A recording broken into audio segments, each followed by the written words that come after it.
Maybe God is the one. Maybe, not for sure, but maybe God is the one that's indicted a good matter. God speaks of the things He has made. Revelation says God is a what? David Koresh, nacido como Vernon Wayne Howell, fue un predicador y líder sectario religioso nacido en los Estados Unidos. Junto a él, sus múltiples seguidores se enfrentaron al FBI en un asedio que duró 51 días. Koresh, originario de Texas, fue hijo de una madre soltera de solo 15 años llamada Bonnie Sue Clark. Su padre, un joven de 20 años, abandonó a su madre 2 meses después de que él naciera producto de haber enamorado a otra adolescente. Koresh nunca llegó a conocer a su padre mientras que su madre empezó a convivir con un novio alcohólico y violento. Cuando Koresh tenía 4 años, su madre abandonó a su novio y lo dejó a él al cuidado de su abuela. No volvería a ver a su madre hasta los 7 años. Durante su infancia, Koresh habría sido víctima de una violación grupal por parte de otros chicos mayores cuando tenía 8 años. Tenía problemas para leer con fluidez, escribir correctamente y comprender textos, algo que se conoce como dislexia. Sumado a su pobre desempeño académico, decidió abandonar el colegio en la secundaria. Se dice de él que a los 11 años había logrado memorizar todo el Nuevo Testamento de la Biblia. Pero su obsesión con la religión se manifestaría más abiertamente a los 19 años, cuando se consiguió una novia adolescente de 15 años a la que dejó embarazada. Koresh afirmó haber nacido nuevamente como cristiano y se unió a la Iglesia Adventista del Séptimo Día, una de las tantas iglesias protestantes fundadas en los Estados Unidos. Aquí se enamoró de la hija del pastor y, supuestamente, mientras estaba orando abrió los ojos y encontró su Biblia abierta en el pasaje de Isaías 34, de donde interpretó que a nadie le debía faltar una compañera. Convencido de que esto era una señal divina, se comunicó con el pastor de su iglesia y le dijo que Dios deseaba que tomara a su hija como esposa. Koresh fue rechazado y entonces comenzó a acosar a la hija del pastor. También empezó a introducir mensajes contrarios a la doctrina adventista, lo que causó su inminente expulsión de la iglesia en 1981. Ese mismo año, David Koresh se mudó a Waco, dentro de la misma Texas, donde se unió a los Davidianos, una secta religiosa que se separó de otra iglesia, que, a su vez se separó de la iglesia de los adventistas, ya que sus integrantes eran miembros expulsados de esta. Los Davidianos establecieron su sede en un rancho a las afueras de la ciudad de Waco al cual llamaron Centro Monte Carmelo. Ascenso a la locura y liderazgo de los Davidianos. Koresh afirmó en su iglesia que había recibido el don de la profecía por parte de Dios. También inició una relación sentimental y sexual con Lois Rodden, la lideresa de la secta, una mujer de 67 años, quien quedó a cargo de los Davidianos tras la muerte de su esposo. Koresh justificó su relación con la lideresa argumentando que Dios le había ordenado tener un hijo con ella. La señora Rodden permitió a Koresh predicar en vez de ella y esto causó controversia en la secta religiosa. El hijo de Lois Rodden, George Rodden, pretendía ser el próximo líder del grupo y vio a Koresh como una amenaza para lograr su objetivo.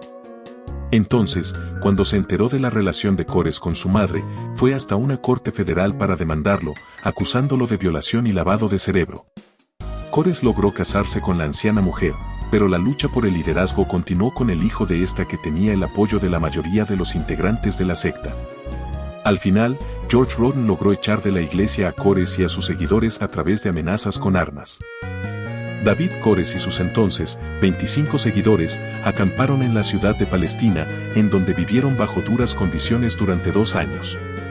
Increíblemente, durante este tiempo, Koresh logró reclutar más personas para su secta y empezó a trabajar para que todos dependieran de él. Manipuló a los integrantes del grupo para que rompieran todos sus vínculos familiares, amicales o de pareja previos a su inclusión en la secta, para que así, su dependencia hacia él sea mayor, ya que no tendrían a nadie más para buscar ayuda. Para esta época, Koresh ya había difundido el mensaje entre sus seguidores que él era el Hijo de Dios que había prometido volver. Su esposa, Lois Rodden, fallece en 1986. Hasta antes de este suceso, Koresh había manifestado que la monogamia era la única forma correcta de matrimonio, pero tras la muerte de esta, de repente anunció a su secta que la poligamia le estaba permitida solo a él. Ese mismo año se casó con una adolescente de 14 años llamada Karen Doe. Meses después comenzó una relación en secreto con la hermana de esta de solo 12 años de edad. Cores empezó a predicar que Dios le había dado derecho a tener 140 esposas, 80 concubinas y 60 mujeres que serían, según él, sus reinas. Todo esto sobre su interpretación retorcida de la Biblia, específicamente del Cantar de los Cantares. Cores, con el paso del tiempo, empezó a volverse más autoritario y manipulador. Para 1988, declaró que el Apocalipsis hablaba de él, el Cordero de Dios, quien, al vencer a Babilonia, la tierra pasaría a estar gobernada por 24 miembros de su iglesia, lo que le convenció de tener relaciones con mujeres vírgenes y engendrar 24 hijos que cumplan con esa labor. Cabe decir que, para la época, las leyes de Texas permitían las relaciones sexuales con chicas desde los 14 años con el consentimiento de ella y de los padres, cosa que este manipulador logró. A partir de 1993, el gobierno comenzó a investigar a la secta de Cores por tener evidencia de que se estaban armando con granadas y rifles de asalto. Los Davidianos versus el FBI. La secta de los Davidianos no paraba de crecer y Cores ya se había afianzado como el único líder, en parte, producto de los matrimonios con las hijas de sus posibles rivales en cuanto al liderazgo de la iglesia. De todas partes llegaban nuevos adeptos atraídos por la persuasión del propio David Koresh. Para este punto, la organización estaba fuertemente armada. Cores había realizado compras de armas valorizadas en $250,000 diciéndole a su gente que era para protegerlos del acoso de las fuerzas del mal. El enfrentamiento directo con el gobierno de Texas comenzó cuando estos obtuvieron órdenes de arresto contra Cores y otros altos miembros de la secta por presunto abuso sexual, además de una orden de registro de la propiedad por tenencia ilegal de armas. Esto provocó un primer enfrentamiento entre las fuerzas del orden y los davidianos, tras 2 horas de un fallido intento por parte de la policía de abrir una brecha para entrar al rancho. Estos se quedaron sin munición y no lograron su objetivo, resultando abatidos 4 agentes y 6 integrantes de la secta, además de 16 heridos. Tras la negativa de la secta de cumplir con las órdenes de allanamiento, el FBI intervino e inició un asedio que duró 51 días. El primer objetivo del FBI fue liberar a los niños del complejo de los Davidianos, cosa que lograron prontamente mediante la comunicación telefónica con Cores y su gente. Así, fueron liberados 19 niños del rancho sin sus padres, quienes fueron entrevistados por la policía y el FBI y habrían confesado que fueron víctimas de abuso sexual por parte de la secta. Estos niños fueron grabados en videos que luego fueron enviados a los integrantes de la secta de Cores para que se rindieran y abandonaran el rancho.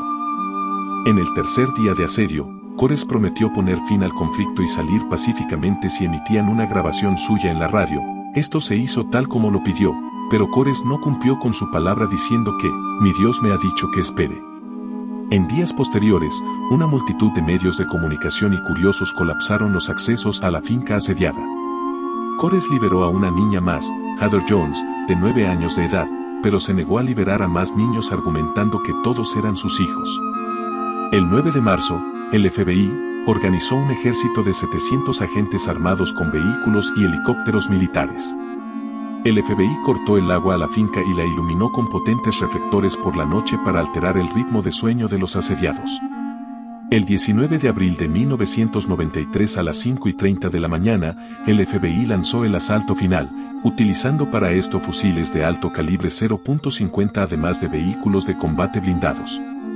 El FBI intentó usar gas lacrimógeno para expulsar a los davidianos sin derramamiento de sangre. Oficialmente, a los agentes del FBI solo se les permitió devolver cualquier fuego recibido, no atacar activamente a los davidianos. Cuando varios de estos abrieron fuego, la respuesta del FBI fue aumentar la cantidad de gas que se usaba. Alrededor del mediodía, 3 incendios estallaron simultáneamente en diferentes partes del edificio. De los 86 davidianos muertos en el complejo, 76 murieron en el asalto final del 19 de abril de varias maneras, desde la caída de escombros a los efectos sofocantes del fuego, o por herida de bala de otros miembros de la secta. Todo el enfrentamiento hasta el macabro desenlace duró 51 días. Cuando los asaltantes lograron abrirse camino entre las llamas que ya consumían el edificio del rancho, ante su vista aparecieron confundidos y mezclados los cuerpos carbonizados de la mayoría de los seguidores de Cores, incluido este mismo, que presentaba un solo disparo en la frente. Terminando así, la infame historia de David Koresh y sus davidianos.